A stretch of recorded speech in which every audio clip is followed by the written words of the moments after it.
అందరికీ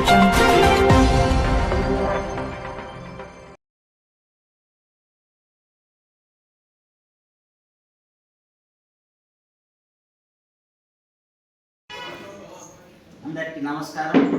ఇటీవలే జరిగిన మున్సిపల్ ఎన్నికల్లో గోనె రఘు మరియు లహరి మేడం గారు ఎంతో మెజార్టీతో విజయం సాధించి ఇటు రామ్నగర్ కౌన్సిలరే కాకుండా చైర్మన్ పదవిని సాధించిన ఘనత వారికి సందర్భంగా వారి నివాసానికి వచ్చి సన్మానించి పర్యావరణ పరిరక్షణలో భాగంగా మొక్కలు అందజేసి ప్రత్యేక శుభాకాంక్షలు తెలియజేయడం జరిగింది. ఈ సందర్భంగా ఆర్మూర్ పట్టణంలో గత 18 సంవత్సరాలుగా సంఘ సేవలో ఉంటూ ఎన్నో రకాల ఆర్మూర్ పట్టణానికి అభివృద్ధి విద్యార్థి రంగం కావచ్చు, ఇటు ఆర్మూర్ పట్టణ ప్రజా రంగానికి కావచ్చు సేవలు అందిస్తున్నాను.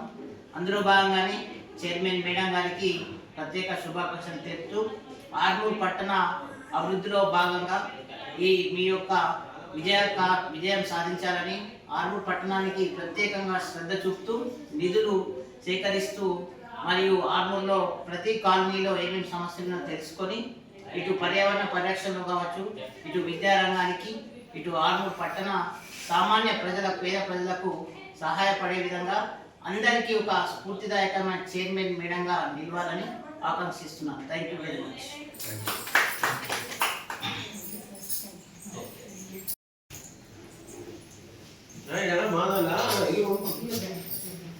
సాయంకాల సమావేశానికి స్వాగతం. ఈరోజు తులసి గారు రాష్ట్ర జాతీయ అవార్డు సామాజిక సేవ అవార్డు గ్రహీత మరియు రోటరీ కూడా ఎన్నో సేవలు అందించిన ఘనత వారికి ఉంది. మరియు సామాజిక సేవలలో ముందుండి నడిపిస్తున్న గొప్ప వ్యక్తి మా తులసి కుమార్. అటువంటి వ్యక్తి ఈరోజు మమ్మల్ని సన్మానించడం అనేది కూడా మాకు ఆనందదాయకం. నిజంగా ఈ సన్మానానికి మేము ముగ్ధులమై. Thank you.